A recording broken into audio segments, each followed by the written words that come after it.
And to continue things off, this is the front of my yard. Start things off with the first prop that I made. I made all this, like I said, I went all out. This is my first year really doing everything pretty big with the help of some friends.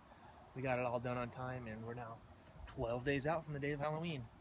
What this is right here, it's pretty much just a scrap piece of plywood as a backing, and then we took some pink foam, cut it up to fill up the scrap piece of plywood that we had, glued it on using Gorilla Glue, and then a good friend of mine found some 6-inch letters that we got from, where did we get them?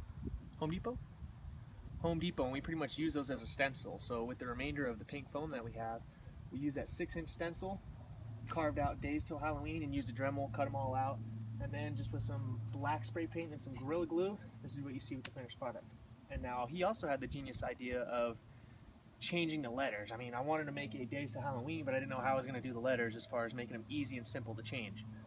Well, he came up with another genius idea of same thing, using a Dremel and some those same stencils that we use, Velcro. So we made the letters, spray painted in black, and then he used some glow-in-the-dark spray paint, and with the help of a black light, you can see they illuminate really nicely. And when it comes to changing them out, it's just a simple pull and push on the Velcro.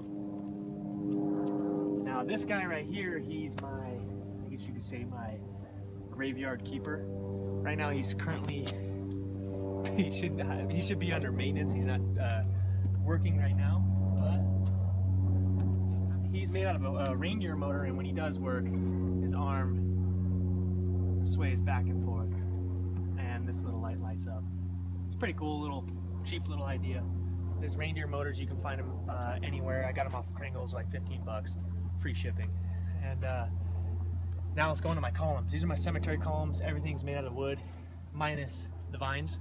I don't remember the exact measurements, honestly. I just bought some wood, slapped it together, and this is the finished product. Use a little bit of gray paint, and with the dry brush technique, got it to look nice and aged, highlighted the cracks. I wanted everything to look beat, pretty much to make it look old. Then I bought some light housings. I got this one cheap at like Home Depot for like $6 or $7, something like that. And then at Walmart they had these cool short circuit LED lights. This one right now is actually taking a dump, but if you can see the one right here, it flickers and causes a cool short circuit effect. And honestly, I thought it would look great when on my yard display, and that's what I did. To move on to my my archway. My archway, believe it or not, is just half-inch PVC. Half-inch PVC with a couple 45s and some 90s, which you can see right here. And then, obviously, if you put it close enough together, it's going to make a bend in the PVC, and that's how I made my arch. Again, same thing, same technique I use using this. All pink foam. We found some 9-inch stencils, put the stencil on the foam, carved it out, spray painted it black, and there's your finished product. Super glue, hot glue and Gorilla Glue, correct? Yep. What else? Let's go to my Halloween cemetery fencing. Same thing, this is all half-inch PVC, just some scrap wood that I got cheap. I think it was like 89 cents per piece at Home Depot. Drilled some almost 1 inch, like 15/16 holes, slid my half-inch PVC through them, spray painted them black, and put a little bit of brown on it to just give it just like that little bit of rustic tinge.